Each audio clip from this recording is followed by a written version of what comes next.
Nuestra siguiente invitada es una canaria afincada en Murcia y totalmente enamorada de nuestra región. Pero la historia de la que hoy es la gerente de Aspampal no dejará indiferente a nadie. Tú siempre decías que nunca te irías si no quería bien. No luchar por lo que quieres solo tiene un nombre y se llama perder. Nació en un taxi y quizá era la forma que tenía la vida de decirle: emprendes un camino difícil. La última de 5 hermanos de una familia humilde, muy humilde. Trabajaban todos vendiendo leche, vestían de lo que les proporcionaban los vecinos. Su padre falleció cuando ella tenía solo 13 años y poco después su madre la abandonó. Pese a ello, cursó estudios universitarios y hoy es la gerente de Aspampal. Y más que un trabajo, dedica su vida a los familiares de niños sordos de la región de Murcia. Hoy recibimos entre mujeres a Fátima Díaz. ¿Qué tal estás? Buenas noches, Fátima. Muy bien. Bienvenida. Gracias. Siéntate, por favor. Bueno, además este teatro a ti te es bastante familiar, ¿no? Muy familiar. Porque aquí organizamos esos festivales de Aspampal. Todas las galas, 10 galas solidarias que llevamos en los últimos años celebrando han sido aquí. Así que el Teatro Bernal y Elvira Pineda son de la familia.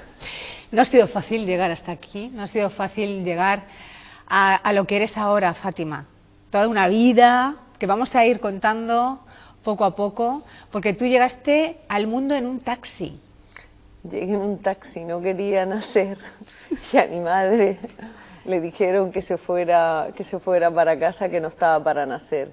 Y cuando llegó a mi casa volvió en un pueblo, en una isla, en la isla de Tenerife, volvió otra vez a montarse en el taxi y otra vez al hospital. Y al llegar a la puerta del hospital, el taxista siempre me recordaba, me decía esa anécdota de pequeña.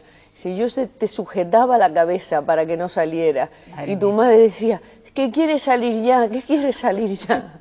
Y salí en el taxi de CC.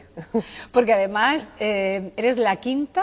La quinta de 5 hermanos, de 5 la más hermanos, pequeña. La más pequeña, una familia numerosa y una familia muy humilde. Muy humilde. ¿Cómo ha sido tu infancia, Fátima? Tiene lágrimas negras. Tiene lágrimas negras como mi vida. La la la la la la la la la.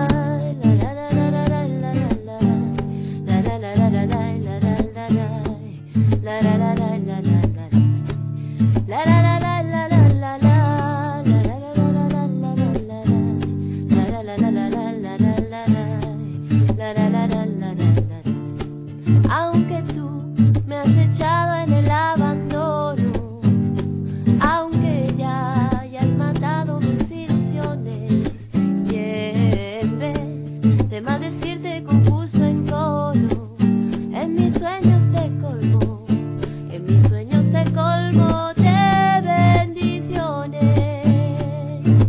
Sufro la inmensa pena de nuestro afición.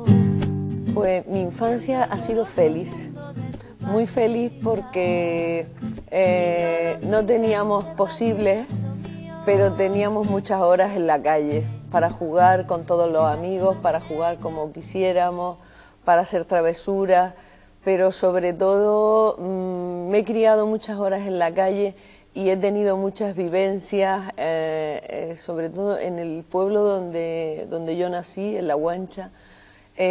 Había muchísimas mujeres viudas, porque el Frente Republicano hizo mella ahí, y entonces pues todas estas mujeres mayores, pues yo me dedicaba a ir pues casa por casa por si tenían algún mandado que hacer.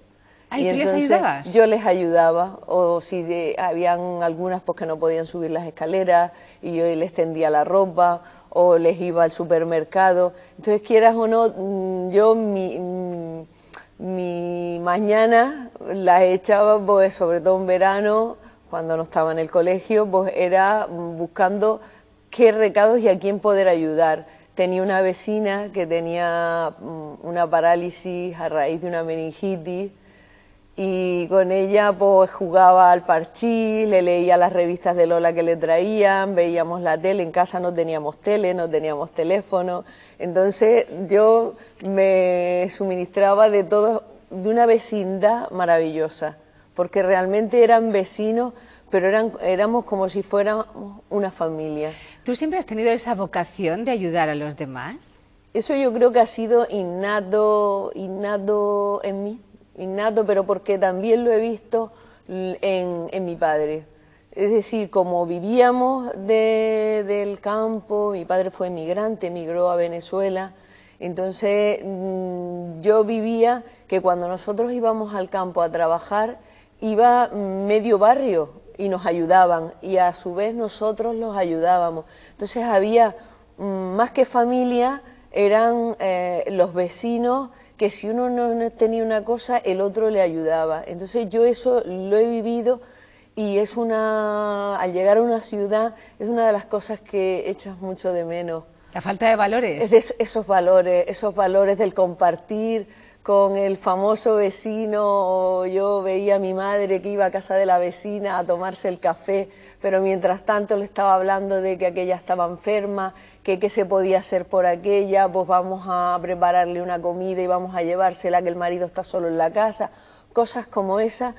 Entonces eso sí que lo echo yo de menos en mis hijos, en no poderles trasladar eso. Ya, bueno, ha pasado el tiempo y cambian los valores, cambian las costumbres, cambia la manera de relacionarnos entre nuestra comunidad de vecinos. Igual no sabes, hay noticias terribles, como que una persona que vive sola, un anciano, fallece y no se entera nadie. O sea, esto quizá en tu pueblo no hubiera ocurrido jamás de los jamases, porque si echas de menos una hora a una persona, ya hubieras estado tocándole la puerta, que es lo que te pasa si te encuentras bien.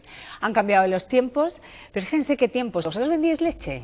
Mi padre tenía vacas y éramos los lecheros del pueblo. Entonces nos levantábamos todos muy temprano, y en el pueblo siempre había una anécdota, dice, ¿quién no ha bebido leche de casa de don Elías? ¿Por qué? Porque suministrábamos de leche de vaca, una leche buenísima, a todo el pueblo. Entonces, pues también eso hacía que yo fuera a casas de señoras mayores, claro, que no podían moverse, entonces yo llegaba con la lecherita, le calentaba la leche, le ponía en Canarias decimos una taza, la llamamos una escudilla, le ponía su escudilla de leche, y por ejemplo una señora se llamaba Doña Rosario, le decía, Doña Rosario, ya me voy, ya tiene la lechita caliente. Madre Entonces mía. todo eso pues hace que luego la gente te quiera y te adore y te críes pues con mucho amor. Cuando vuelves a Canarias, vuelves a tu pueblo, vuelves allí, ¿quedan todavía vivos de esos mayores? Sí, y además a mí me da una inyección, porque es que todo el mundo tiene anécdotas que recuerda de la niñez, y para mí, ¿te acuerdas que nos caímos de una pared? Este verano me decía uno, dice, ¿te acuerdas que nos caímos de una pared abajo? Y tú dijiste, y todos mirando, a ver, porque te quedaste y de repente dijiste, ¡estoy viva! Y estábamos todos llorando, y dice, esta se ha matado. De la cantidad de horas que teníais. Bueno, porque ese era tu juego. Tú juguetes no te compraban tampoco. Juguetes no teníamos, no tenía. Yo tenía amigas que tenían juguetes, entonces eso era lo bueno, tener amigas que tienen juguetes y tú juegas con sus juguetes. Bueno, eras muy buena estudiante, tu padre te inculcó, entre otras muchas cosas, entre esos valores de los que estabas hablando, la pasión por estudiar. Te decía, veía algo en ti que decía, Fátima, tú puedes estudiar. Lo que pasa que lo perdiste cuando eras muy cría, ¿no? You must think that I'm a fool. You must think that I'm new to this. I have seen this all before. I'm never gonna let you close to me, even though you mean the most to me. 'Cause every time I open up it hurts. So I'm never gonna get too close to you, even when I mean the most to you, in case you go and leave me in the dirt. Mi padre siempre, pero en todo, en cualquier cosa, decía que el aprender no ocupa lugar. y que todo lo que me echara en mi mochila, mío sería, fuera bueno, fuera malo, lo llevaría yo en mi mochila. Entonces se daba la particularidad de que mi padre, pues una persona que tuvo que emigrar para buscar un futuro para su familia, tenía unos estudios primarios y mi madre analfabeta. Entonces mi padre absorbía hasta el último conocimiento, le gustaba estar enterado de las noticias, preguntaba, entonces tenía siempre una ansia por aprender y eso a mí me lo trasladó. Siempre me decía que el trabajo del campo era muy duro y que, porque yo le decía que me encantaba ir al campo y estar con los animales y siempre me decía, para eso siempre tendrás tiempo. Dice, pero lo importante es que tú seas una persona culta y que te puedas defender y que nadie pueda engañarte por no tener conocimiento. Entonces, claro, pues esa premisa de siempre decir, además, como era la más pequeña, mi padre decía que me había tenido para la jubilación, porque cuando tenía 52 años fue cuando yo nací. Y que yo era la que venía para leerle los cuentos cuando estuviera ya en la cama y estuviera enfermo. Entonces, pues, ese, por decirlo así... ese vínculo, esa unión que teníais, ¿no? Sí, era para mí pues una lanza a la que agarrarme. Que él tenía ese deseo de que su hija estudiara, somos 5 hermanos, ninguno ha podido llegar a la universidad, pero no incluso en nuestro vínculo familiar, sino de toda la familia, de 5 hermanos que eran por parte de mi padre y 2 hermanos por parte de mi madre, ningún hijo ha hecho una carrera universitaria. Entonces yo lo tuve bastante difícil porque pues no había medios y estudiar una carrera universitaria no se podía hacer en un pueblo, tenías que hacerlo en este caso en La Laguna, que era donde se estudiaba. Pero las circunstancias, pues es como te pasa una cosa mala, pero viene una cosa buena. Y así ha sido un poco Has ido aprovechando las buenas rachas, ¿no? Exactamente.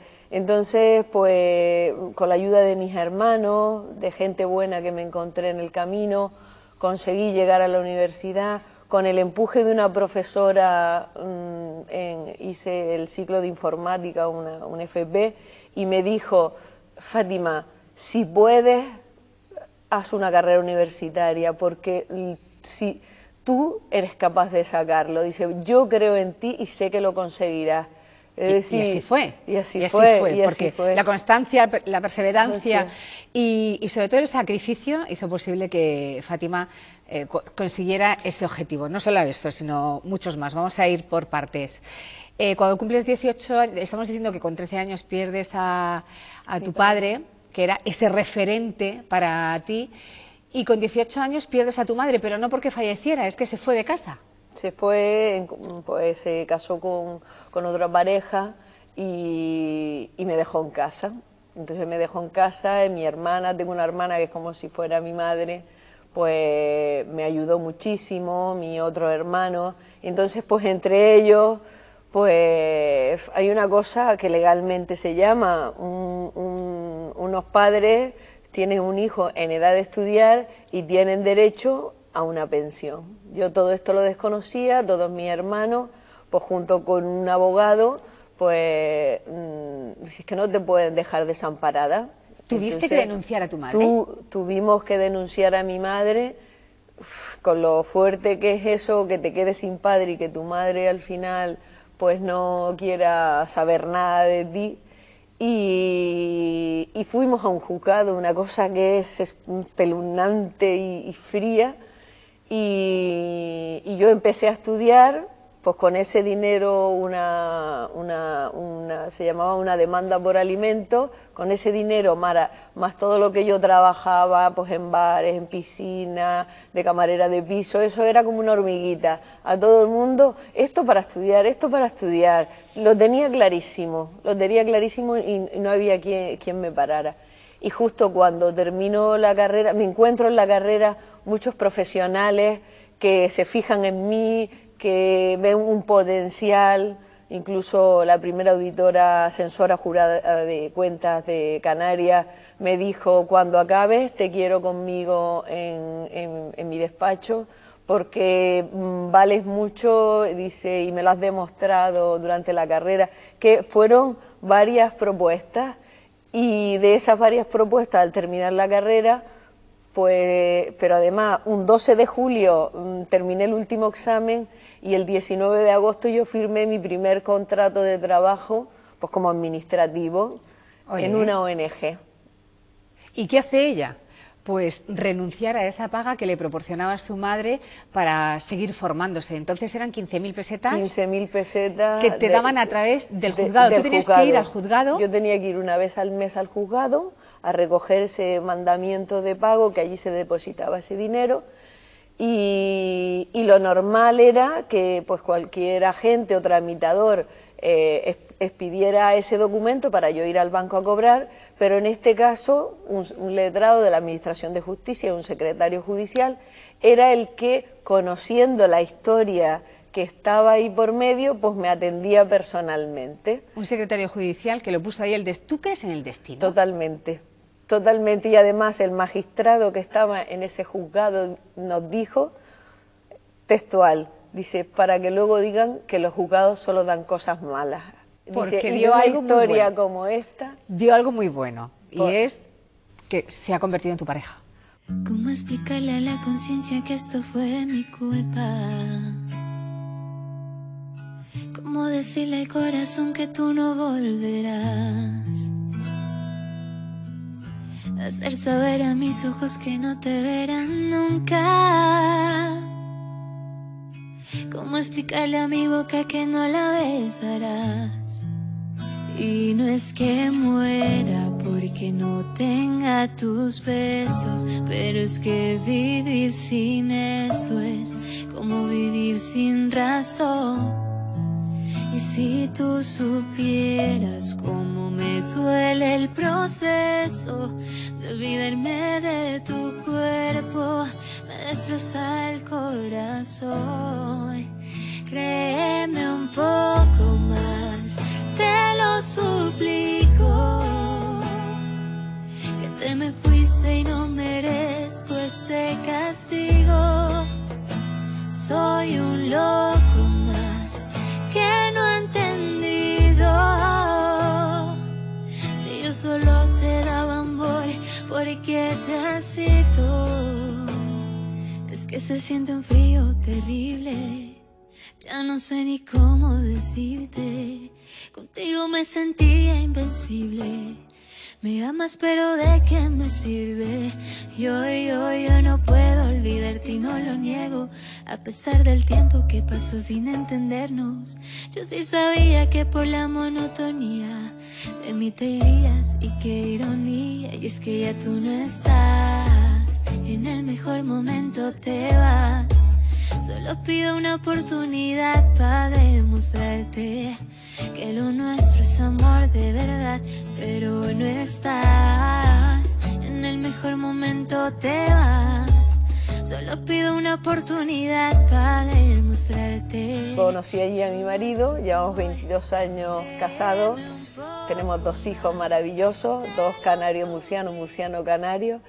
Y yo fui ese día para renunciar a ese mandamiento de pago, porque yo ya podía ganar mi sueldo y podía yo ya ser independiente, que hasta ese momento misma, que no exactamente yo ya no quería nada más, y entendía que ese dinero me pertenecía mientras estuve estudiando, porque si hubiera estado mi padre vivo y ella recibió una pensión por la jubilación de mi padre, pues era como si mis padres me estuvieran pagando los estudios. Entonces yo no le veía nada malo en que ese dinero me lo estuvieran pagando, porque además yo sin eso y sin toda la gente que tuve, amigas, compañeras, padres de amigas del alma, pues no lo hubiera conseguido. Qué bonito. Entonces, o sea, ¿cómo te honra eso? Ya está, ya he terminado, no necesito más tu ayuda. Ahora sigue tu camino, madre, que yo sigo el mío.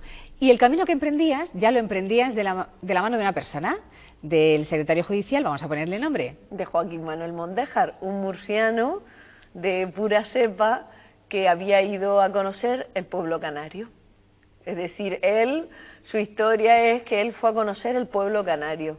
Y conoce el pueblo canario y conoce una canaria. Que se enamora Que perdidamente. le roba el corazón y que tiene que retornar a su tierra, a su amada Murcia. Y cuando a ti te dice, Joaquín, te dice, Fátima, que es que nos tenemos que ir a Murcia. Sigo con la historia de, yo perdí a mi padre con 13 años y a mi madre con 18, pero es que resulta de que conozco a mi suegro, que fue mi padrino de boda, fue quien me llevó al altar, y a mi suegra, que para mí gané doblemente, porque gané un nuevo padre y una nueva madre. Ole, o sea que esto de que la suegra es... Para nada. Yo no. he tenido la suerte de tener una segunda oportunidad y de tener un padre y una madre. ¿Cómo te adaptas a la ciudad? ¿Qué te pareció Murcia? Entonces, pues, cuando nos casamos, la boda se celebró allí en Canarias, entonces yo le hablé con Joaquín que yo me iba a venir al lugar donde estuviera feliz la pareja, pero que antes de venir a Murcia y ponerme a vivir aquí, tenía que conocerla. Muy bien. Porque yo vivía en Canarias, estaba muy a gusto, pero yo necesitaba conocer Murcia. Entonces él me dijo, pues no te has buscado tu buen embajador de Murcia, porque yo ni la conozco yo bien. Yo digo, pues vamos a hacer lo siguiente. Yo voy a coger el mapa de Murcia y vamos a ir a conocer todos los municipios de Murcia. Quiero conocer Murcia. Pues nos vinimos un mes con el mapa, con los libros y conocimos Murcia.